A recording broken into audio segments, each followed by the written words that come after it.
Good morning, friends. So today is paper party day. Yeah, there's gonna be a lot to do, but first I gotta take care of myself.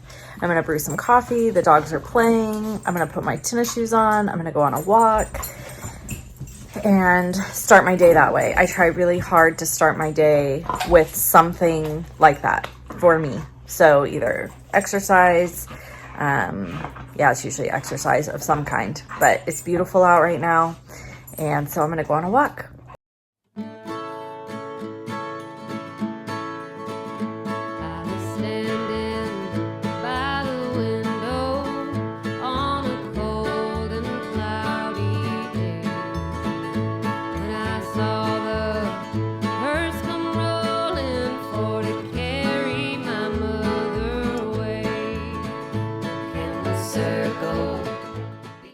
Brew this whole pot. In the summer I brew a big pot of coffee, and then I use this carafe and fill it up. It's tempered glass, so you can even put hot in here, and then I put it in the fridge, and then I've got iced coffee all summer, and this will last me like 3 days, 4 days sometimes. So I'm gonna go on my walk while my coffee brews. Circle, be unbroken by and by, Lord, by and by. There's a better home awaiting in the sky, Lord, in the sky. Boy, friends, excuse me, that walk did not last very long because it is hot this morning already. It's supposed to be 102 today. We're having a big heat wave again. We've just kind of had a lot of those. So I'm in the office now. I have stuff to unpack out of this box. So Miss Deborah is my helper. You're gonna see her in this video because we are doing major paper party stuff today, getting it ready to ship tomorrow. So I'm gonna bring you along for the journey just because I think it's fun. You guys always seem to like seeing the behind the scenes stuff, so I'm gonna show you. So she took home all of my July thank you cards to get those finished for me, and they are done. So we're gonna hopefully be able to get July thank yous mailed out today or tomorrow as well. And then in this box, I have a little gift from one of my customers, Mary, who is friends with Deborah as well. So she gave this to Miss Deborah to give to me. And it's so cute. It's like a little pouch. And then on the inside, it has a little nail file set, which I love. It's got a dark chocolate, which I think I'm probably going to need today.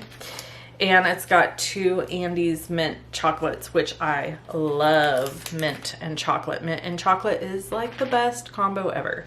So anyway, and then she did this super cute sunflower on the front with a bow. Really cute. I also have tags. These tags are from the Celebrate tags. And I'm going to show you in this video how I made these tags for the paper party. So you're gonna see that, and they're really cute. So I have to sit and color all the gnomes that have been die cut. I have to stamp all the sentiments. I have to put all these tags together because these tags are gonna go on the paper party bag. So probably I should put a warning at the beginning of this video. If you purchase my paper party and you don't want to know anything and you want it all to be a big surprise, you probably shouldn't watch this video. I probably should do a warning, shouldn't I? Like a, what do they call that? I can't remember. It's a word, there's a word for it, like alert, spoiler alert. That's it. How many of you were screaming at the camera trying to help me?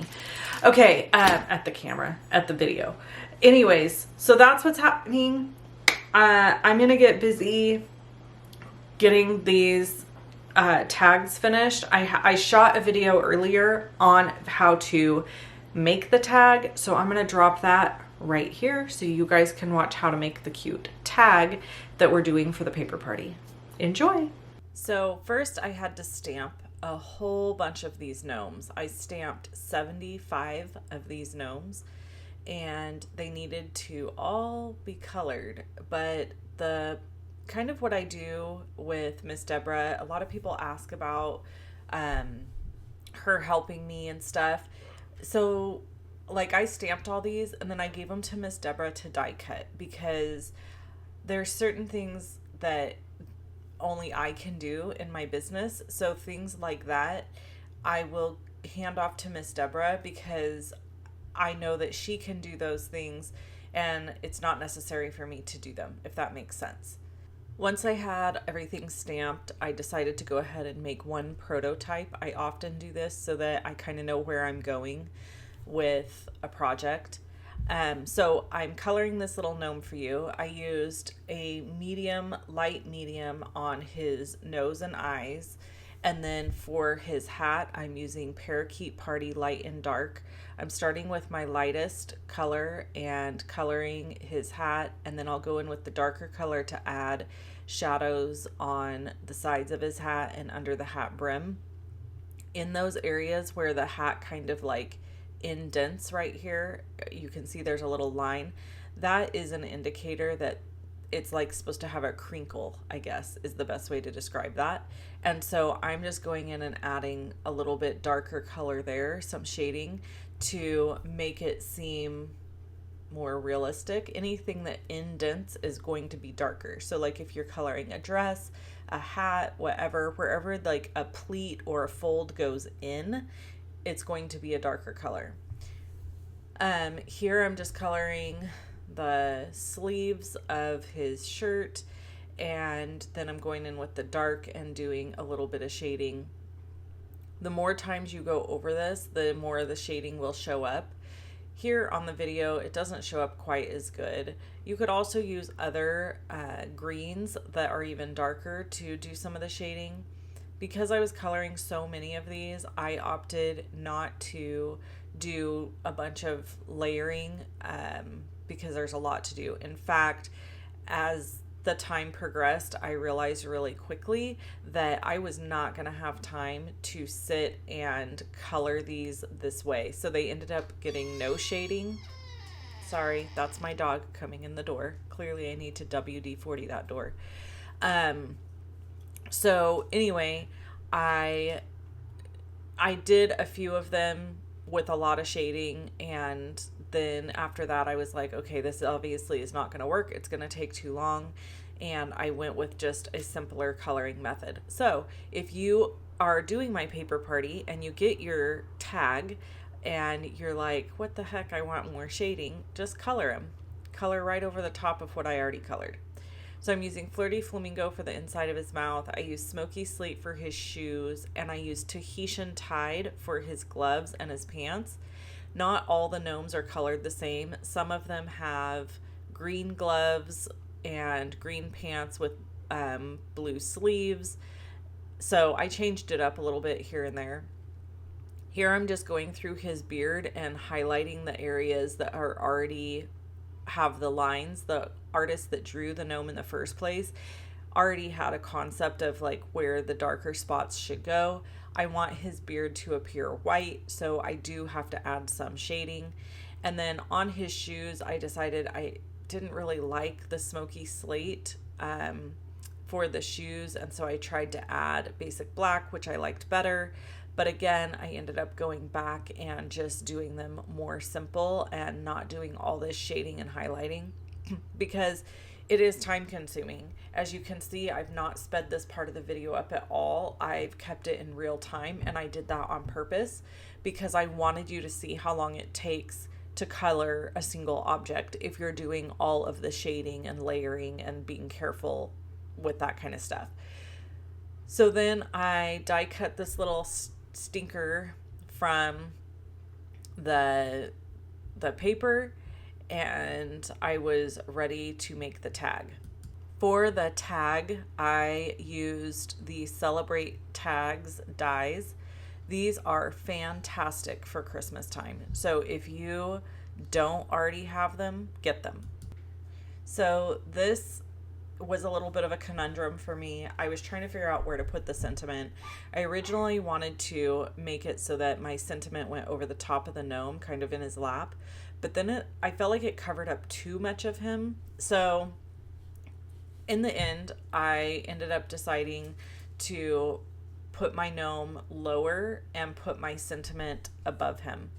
I toyed around with the idea of placing him higher and putting the sentiment down low, but I ended up working out, you know, the best option was just to center him on the tag and put the sentiment right at the top. So you could play around and do it different. If I had die cut a different gnome that was standing up instead of sitting down, I probably would have put the sentiment strip just right over the top of him, but that's not what I did. So and since I had already stamped 75 gnomes, I wasn't going to go back, right? So anyway, this is pretty much the tag, and then I want to show you guys the bag and how I attached it. So here's the finished tag, and I used the In Color twine combo pack to put twine on, and then this is the bag. So I designed the image on the front, so I thought it would be really cute. Obviously the theme of my paper party for the fall is gnomes, so I matched the bag, the enamel pin, the tags, that kind of stuff, because that's cute. So there's the tag. So that's what my paper party people are going to get very soon. They've already been mailed. So I forgot to film a whole bunch of us putting the paper party stuff together and packaging because it was kind of chaotic and we worked our heinies off. So I have these photos to show you because I did take photos for whatever reason. And so you can see here, these are just like gifts that we included, and all the paper stacked up ready to go, and then we packaged it all and it was ready to put into bags and then put in boxes and label and ship. And so we got it all done. Hi friends, so we have finished packing the paper party and I totally forgot to take video of it. So if you want to see how I package paper party stuff, you can watch one of my previous videos. I'll link it below. But this is what the end result looks like. Yeah. We've got, let's see, I have to turn this around so I can see what I'm doing. We've got boxes here. We've got a skeeter here. Broken down boxes, and then all labeled, ready for the post office. So my car's in the shop. So these will probably go in the mail tomorrow, but they're packaged and ready to go. Plus, I'm going to enlist the help of my husband to pack these into my car. So anyway, that's what we accomplished today. It's been a long day. That clock says 2:45, but it's an hour behind because I never set it ahead. So it's 3:45, and I think we are done for the day. Truby, are you done for the day? Are you all done? Yeah. She says I've been done. Are you ready to eat dinner? Are you guys hungry? Yeah. You are? Okay. Bye, everyone.